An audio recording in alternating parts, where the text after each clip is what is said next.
ଆମକୁ ବେଳେବେଳେ ଭଲ ଲାଗେ କାହାର ପୁରୁଣା ବସ୍ତ୍ର ପିନ୍ଧିବାକୁ। ଘର କଥା କହୁନି, ବେଳେବେଳେ ରିଲେଟିଭ୍ ମାନଙ୍କର ବି ପୁରୁଣା ବସ୍ତ୍ର ପିନ୍ଧିବାକୁ ଭଲ ଲାଗେ ବା କେହି ଆମକୁ ଦେଇଥାଏ।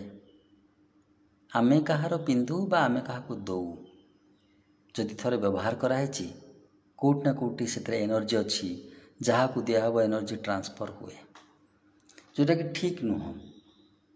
ତା'ର ବିଭିନ୍ନ କାରଣ ଅଛି।